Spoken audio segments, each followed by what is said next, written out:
صل على محمد وعلى آل محمد كما صليت على إبراهيم وعلى آل إبراهيم إنك حميد مجيد.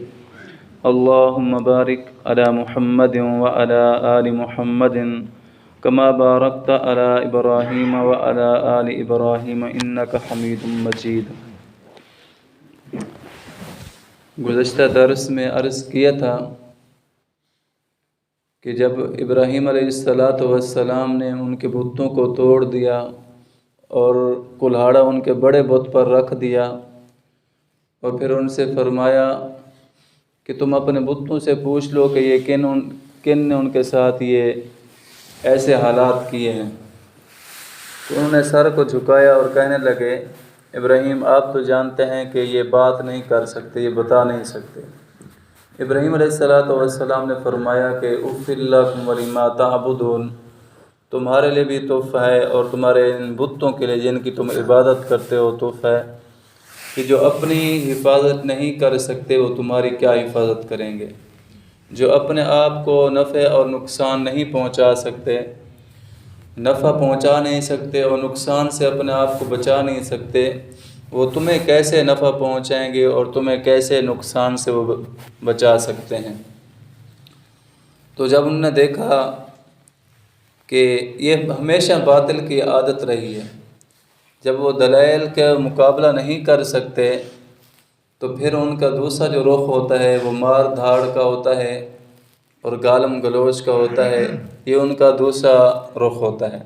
باطل کے پاس ہمیشہ دلائل نہیں ہوتے، دلائل سے وہ عاجز آ جاتا ہے، جو حق والے ہوتے ہیں ان سے وہ دلائل کے ساتھ بات کبھی بھی نہیں کر سکے گا۔ بس وہ جب ان کے پاس کوئی دلائل نہیں ہوتے تو پھر انہوں نے دوسرا رخ اختیار کرنا ہوتا ہے اپنی جان چھڑانے کے لیے، اپنی عزت کو برقرار رکھنے کے لیے، اپنے ضد اور عناد پر پکا رہنے کے لیے، کہ وہ پھر لڑائی پہ شروع ہو گیا، تکلیفیں دینے کے لیے شروع ہو گئے، عذابات دینے کے لیے۔ تو انہوں نے بھی اسی طرح کیا، کہنے لگے کہ وَانْصُرُوا آلِهَتَكُمْ، اپنے خداؤں کی مدد کرو اور ابراہیم علیہ السلام کو جلا دو۔ حَرِّقُوهُ وَانْصُرُوا آلِهَتَكُمْ، حَرِّقُوا یعنی جلا دو ابراہیم علیہ السلام کو، وَانْصُرُوا اور مدد کرو آلِهَتَكُمْ اپنے خداؤں کی۔ یہ کیسے خدا ہیں کہ جن کی مدد ان کی مخلوق کر رہی ہے؟ ہمیشہ خدا کا کام ہوتا ہے اپنی مخلوق کی مدد کرنا، یہ الٹا دور ہے کہ مخلوق اپنے خداؤں کی مدد کر رہی ہے۔ چیخا تیار کیا گیا، بہت بلند اور بہت چوڑا چیخا کہ اگر اوپر سے کوئی پرندہ بھی اڑ کے جاتا تو وہ بھی بھون کے نیچے آ جاتا، یعنی اوپر سے کوئی پرندہ نہیں گزر سکتا تھا، اتنا اونچی آگ تھی وہ۔ اب یہ ڈر رہے ہیں کہ ابراہیم علیہ السلام کو اس کے اندر ڈالیں کیسے، وہ تو قریب ہی نہیں آنے دیتی آگ۔ تو شیطان نے آ کے ان کو پٹی پڑھائی کہ منجنیق تیار کرو، ابراہیم علیہ السلام کو اس کے اندر بٹھا کر پھر آگ کے اندر پھینک دو۔ چنانچہ ایسے کیا گیا کہ اونچی اونچی عمارت بنائی اور اونچی عمارت کے اوپر پھر ایک منجنیق مشین تیار کی، اور پھر روایت کے اندر آتا ہے جرد عن الثیاب کہ ابراہیم علیہ السلام کے کپڑے بھی اتار لیے گئے، ننگا کر کے ان کو لکڑیوں کے اندر باندھ دیا گیا، لکڑیوں کے اندر یعنی لکڑیوں سے چھپے ہوئے تھے ہر طرف، رسیوں کے ساتھ باندھ دیا، پھر اس منجنیق کے ساتھ آگ کے اندر پھینکا۔ تو اس کے اندر ایک فویسک حدیث مبارکہ کے اندر آتے ہیں کوڑ کرلا تھا، جس طرح گھروں کے اندر چھپکلیاں ہوتے ہیں نا، اسی نسل کا ایک بڑا سا ہوتا ہے، اس کو کوڑ کرلا کہتے ہیں، وہ جنگلوں کے اندر پایا جاتا ہے۔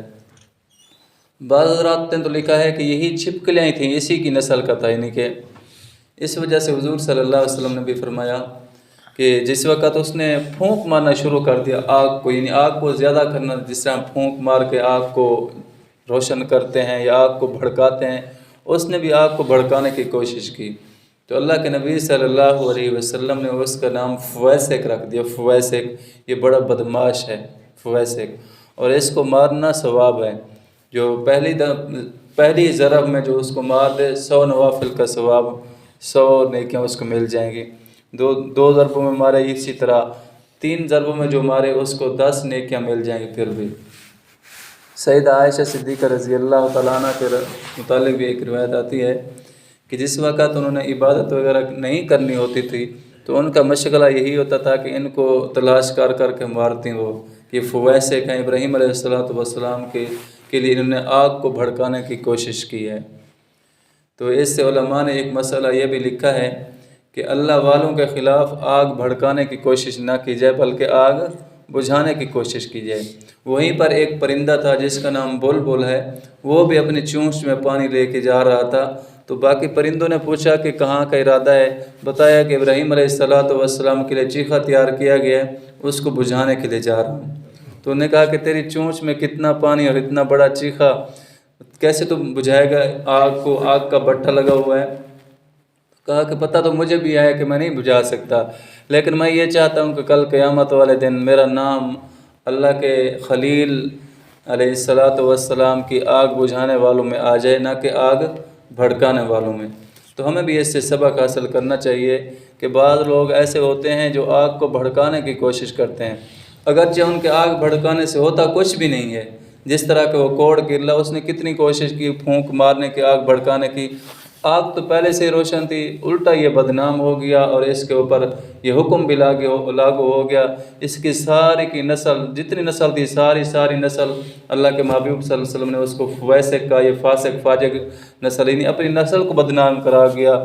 تو ہمیں بھی چاہیے کہ ہم آگ نہ بھڑکائیں، ایسا نہ ہو کہ ہماری نسل میں بھی بدنام ہو جائیں اور وہ بھی تباہ و برباد ہو جائیں۔ تو اگر کہیں پر اللہ والوں کے خلاف آگ لگی ہوئی ہو تو اس کو بجھانے کی کوشش کرنی چاہیے، نہ کہ بھڑکانے کی کوشش۔ اس سے ہمیں سبق حاصل کرنا چاہیے۔ تو ابراہیم علیہ السلام کو اس آگ کے اندر ڈال دیا گیا منجنیق کے ذریعے۔ ابراہیم علیہ السلام 40 دن اس آگ کے اندر رہے، 40 دن۔ اور ابراہیم علیہ السلام فرماتے ہیں کہ میرے زندگی کے بہترین دن وہی تھے جو میں نے آگ کے اندر گزارے ہیں، 40 دن۔ اللہ تبارک و تعالی نے فرمایا، ہم نے آگ کو حکم دیا، قلنا یا نار کونی بردا وسلاما علی ابراہیم، اے آگ ابراہیم علیہ السلام پر ٹھنڈی ہو جا، اتنی ٹھنڈی بھی نہیں کہ اس میرے خلیل کو ٹھنڈک محسوس ہو، سردی محسوس ہو، سلاماً سلامتی والی ہو جا، کہ جیسے انسان پسند کرتا ہے خوشگوار موسم، اسی طرح بالکل بن جا۔ تو آگ اسی طرح بن گئی۔ آگ تو اللہ کی محتاج ہے۔ یہ تو ہماری آنکھوں کا دھوکہ ہے نا کہ ہم آگ کو دیکھتے ہیں کہ آگ جلاتی ہے، چھری کو دیکھتے ہیں کہ چھری کاٹتی ہے، پانی کو دیکھتے ہیں کہ پانی ڈبو دیتا ہے۔ یہ صرف ہماری آنکھوں کا دھوکہ ہوتا ہے۔ حقیقتاً جو حکم ہوتا ہے وہ اللہ ہی کا حکم ہوتا ہے۔ اگر اللہ کا حکم ہو تو آگ جلاتی ہے، حکم نہ ہو تو ابراہیم علیہ السلام کے لیے گلزار بن جاتی ہے۔ اگر اللہ کا حکم ہو تو چھری کاٹتی ہے، حکم نہ ہو تو اسماعیل علیہ السلام کے اوپر پوری قوت کے ساتھ، زور کے ساتھ ابراہیم علیہ السلام نے زور لگایا لیکن چھری نے نہیں کاٹا۔ اور نبی کی طاقت، روایات کے اندر آتا ہے کہ 40 مردوں کے برابر نبی کی طاقت ہوتی ہے، اور 40 مرد بھی آج کل جو مریل مرد ہیں وہ نہیں، نوجوان بالکل جو ہٹے گھٹے ہوں، ان کے برابر ایک نبی کی طاقت ہوتی ہے، 40 مردوں کے برابر۔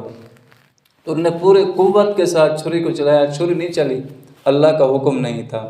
اسی طرح پانی ڈبوتا ہے۔ موسیٰ علیہ السلام نے جب اپنا عصا مارا تو موسیٰ علیہ السلام کے لیے 12 سڑکیں بن گئیں۔ موسیٰ علیہ السلام اور آپ کی قوم والے اس پانی کو کراس کر کے جا رہے ہیں، پانی نہیں ڈبویا، لیکن جب اللہ کا حکم آیا تو اسی پانی کے اندر فرعون اور فرعونیوں کو غرق کر دیا۔ تو اس میں اپنا عقیدے کو درست کرنا چاہیے کہ کوئی بھی پتا زمین پر گرتا ہے تو وہ اللہ کی مرضی کے بغیر نہیں گرتا بلکہ اللہ کے حکم سے گرتا ہے۔ جو بھی چھوٹے سے چھوٹا کام ہے اس سے لے کر بڑے سے بڑا کام تک سارے کے سارے اللہ تعالیٰ کی مرضی کے مطابق ہو رہے ہیں، اپنی مرضی سے کوئی کام بھی نہیں ہو رہا۔ اللہ تبارک و تعالیٰ اگر چاہتے ہیں تو وہ کام ہوتا ہے، اگر اللہ نہیں چاہتے تو وہ کام بالکل بھی نہیں ہو سکتا۔ ابراہیم علیہ السلام 40 دن تک آگ کے اندر رہے۔ اللہ تعالیٰ نے کھلانے پلانے کا انتظام بھی کیا۔ فرمایا کہ ابراہیم علیہ السلام کے لیے معراج تھی۔ حضور علیہ السلام کو معراج کرایا گیا، مکہ سے مدینہ، پھر بیت المقدس، پھر عرش معلیٰ، اللہ تبارک و تعالیٰ نے اپنے پاس بلایا۔ یہ معراج کا سفر تھا۔ اور ابراہیم علیہ السلام کو اللہ تبارک و تعالیٰ نے معراج کرائی تو اس آگ کے اندر معراج کرائی، اور نہ جانے کیسے کیسے انتظامات کیے ابراہیم علیہ السلام کے لیے کھانے پینے کے۔ جن رسیوں سے ابراہیم علیہ الصلوۃ والسلام باندھے ہوئے تھے وہ رسیاں جلا دی آگ نے، اور ذرا ایک بالب بھی نہیں باقی جلایا۔ اللہ تبارک و تعالیٰ نے ایسی حفاظت کی ان کے۔ ابراہیم علیہ الصلوۃ والسلام 40 دنوں کے بعد جس وقت آگ سے باہر نکلے، آگ خشک ہوگی، ختم ہوگی، سب کو ختم، راکھ بن گئی، آگ سے باہر نکلے تو آپ کے والد دیکھ رہے تھے، آزر ان کا نام تھا، دیکھ رہے تھے تو فوراً ہی بے ساختہ بول پڑے کہ نعم الرب ربو کا یا ابراہیم، کیا ہی خوب رب ہے تیرا اے ابراہیم، کتنا اچھا رب ہے کہ تجھے اتنی بڑی آگ سے بھی اس نے بچا لیا۔ لیکن پھر بھی ایمان نہیں لایا، ایمان نہیں لایا۔ تعریف تو کر رہا تھا کہ آپ کا رب کتنا بڑا رب ہے، کتنا عظمت والا ہوگا کہ جس نے آپ کو اتنی بڑی آگ کے اندر بھی اس نے محفوظ رکھا، نعم الرب ربو کا یا ابراہیم، لیکن ایمان نہیں لایا۔ علماء نے لکھا ہے کہ ایمان اور ہدایت یہ اللہ تبارک و تعالیٰ کے قبضہ قدرت کے اندر ہے۔ اللہ تعالیٰ جس کو چاہیں وہ ہدایت سے نواز دیتے ہیں، ایمان سے نواز دیتے ہیں۔ اللہ تبارک و تعالیٰ کے ہی خاص انعام اور خاص فضل ہے، جو ہمیں بغیر کسی محنت اور مشقت کے مل گیا تو ہمیں اس کی قدر کرنی چاہیے۔ انسان کے پاس سب سے قیمتی چیز وہ ایمان ہے، اس ایمان کی قدر کرنی چاہیے اور اللہ تعالیٰ کا ہر وقت شکر ادا کرنا چاہیے۔ حضور صلی اللہ علیہ وسلم نے اپنے چچا ابو طالب کے لیے کتنی کوششیں کی کہ چچا آپ میرے کان میں کلمہ پڑھ لیں کہ میں اللہ تعالیٰ کے سامنے کل یہ عرض کرنے والا بن جاؤں کہ یا اللہ میرے چچا نے کلمہ پڑھا تھا، آپ اس کو معاف فرما دیں، آپ کی سفارش کرنے کے لیے میرے پاس کوئی دلیل ہونی چاہیے۔ بہت زیادہ کوشش کی، لیکن آخر میں ان کا کیا جواب نکلا؟ حالانکہ وہ چچا حضور صلی اللہ علیہ وسلم سے محبت کرنے والا ہے اور بے انتہا محبت کرنے والا ہے کہ کافر لوگ جتنی انہوں نے کوششیں کی حضور صلی اللہ علیہ وسلم کو تکلیف دینے کی، سب سے پہلے ابو طالب آ کے آگے رکاوٹ بن جاتا تھا کہ نہیں میرا بھتیجا، اور انہوں نے اتنے تک بھی کوشش کی کہ ہم آپ کو اس کے بدلے میں ایک نوجوان لڑکا دیتے ہیں جو خوبصورت بھی ہے اور اس کی آواز بھی بہت اچھی ہے، ذہین فتین بھی ہے، اور اس کے عرب کے اندر چرچے بھی بہت زیادہ تھے، بہت چرچے تھے اس بچے کے، عمیر اس کا نام تھا، آپ ہمارے حوالے کر دیں حضور صلی اللہ علیہ وسلم کو تاکہ ہم اپنا بدلہ لے سکیں، اپنے خداؤں کی جان چھڑا سکیں ہم۔ تو ابو طالب نے کہا کہ میں کوئی پاگل تمہیں نظر آتا ہوں کیا؟ پاگل تو نہیں ہوں کہ اپنے بھائی کے بیٹے کو تو تمہارے حوالے کر دوں اور لوگوں کے بیٹے کو میں پالتا رہوں اور کھلاتا رہوں، یہ کہاں کی عقل مندی آ گئی؟ ان حضور صلی اللہ علیہ وسلم سے وہ بہت زیادہ محبت کرنے والا تھا ابو طالب، لیکن اللہ تبارک و تعالیٰ نے ان کے حق میں ایمان نہیں لکھا تھا تو وہ ایمان قبول نہیں کیا انہوں نے۔ حضور صلی اللہ علیہ وسلم نے بہت زیادہ پریشان ہوئے اپنے چچا کی وجہ سے، اتنے زیادہ پریشان کہ علماء نے لکھا ہے کہ آپ کا سینہ مبارک ایسے جوش مارتا تھا کہ جیسے ہانڈیاں جو ہے وہ آگ کے اوپر جوش مارتی ہیں۔ تو اللہ تبارک و تعالیٰ نے آیت مبارکہ نازل فرمائی، اِنَّكَ لَا تَهْدِي مَنْ أَحْبَبْتَ وَلَكِنَّ اللَّهَ يَهْدِي مَنْ يَشَاءُ۔ اے نبی جی آپ جس کو چاہیں وہ ہدایت نہیں دے سکتے، ہدایت کے خزانے تو ہمارے پاس ہیں، ہم جس کو چاہیں ہدایت دے سکتے ہیں۔ تو حضور صلی اللہ علیہ وسلم نے بہت زیادہ کوشش کی، لیکن اللہ نے ان کے حق میں ایمان نہیں لکھا تھا۔ اس لیے علماء نے فرمایا کہ حضور صلی اللہ علیہ وسلم کے ساتھ محبت کرنے کی وجہ سے ان کو کل قیامت والے دن جو عذاب ہوگا وہ بہت کم عذاب ہوگا، اتنا عذاب ہوگا صرف جہنم کے اندر ان کو آگ کا جوتا پہنایا جائے گا صرف بس، اور آگ کے جوتے کی وجہ سے ایسی تپش ہوگی کہ ان کا دماغ ایسے کھول رہا ہوگا جیسا کہ ہانڈیاں کھولتی ہے، یعنی اتنا پھر بھی عذاب ان کو ہوگا جہنم کے اندر، لیکن یہ کم سے کم عذاب ہے، اور نہ جانے سخت سے سخت عذاب اللہ تعالیٰ نے کتنے تیار کر کے رکھے ہیں۔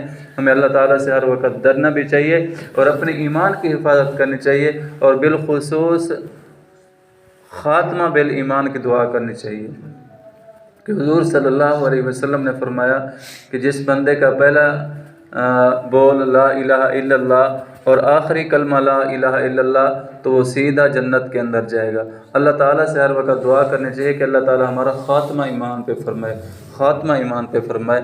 یہ شیطان جو ہے بہت زیادہ جو ہے یہ کوشش کرتا ہے انسان کو گمراہ کرنے کی اور اس کو اسلام سے پھیرنے کی۔ امام مالک رحمہ اللہ آخری وقت تھا، نزا کا وقت، تو فرما رہے ہیں کہ اذن لا، بیٹے ساتھ بیٹھے تھے، وہ بھی ماشاءاللہ پڑھے لکھے، تھوڑا سا فاقہ ہوا تو پوچھے ابا جان آپ اذان اللہ پڑھ رہے تھے، حالانکہ آپ کو چاہیے تھا کہ آپ کلمہ پڑھتے، درود شریف پڑھتے، اس طرح کی چیزیں پڑھتے، آپ اذان اللہ پڑھ رہے تھے۔ فرمایا کہ بیٹا اس وقت شیطان میرے پاس آیا تھا اور کہہ رہا تھا کہ امام مالک تو میرے چنگل سے بچ گیا، ابھی تو بچ کے اپنے اللہ کے پاس جا رہا ہے۔ تو میں اس کو کہہ رہا تھا کہ اذان اللہ، ابھی نہیں، ابھی میرے کچھ سانس باقی ہیں، ابھی تیرے چنگل سے میں نہیں بچا ہوں، جب تک یہ سانس چلے نہیں جاتے تب تک مجھے خطرہ ہے۔ یعنی اللہ والے اتنا زیادہ ڈرتے تھے اس شیطان مردود سے۔ تو ہر وقت اللہ تعالیٰ سے پناہ مانگنی چاہیے اور اللہ تعالیٰ سے خاتمہ بالخیر کی دعا مانگنی چاہیے۔ انشاءاللہ باقی کل بیان کرنا ہے۔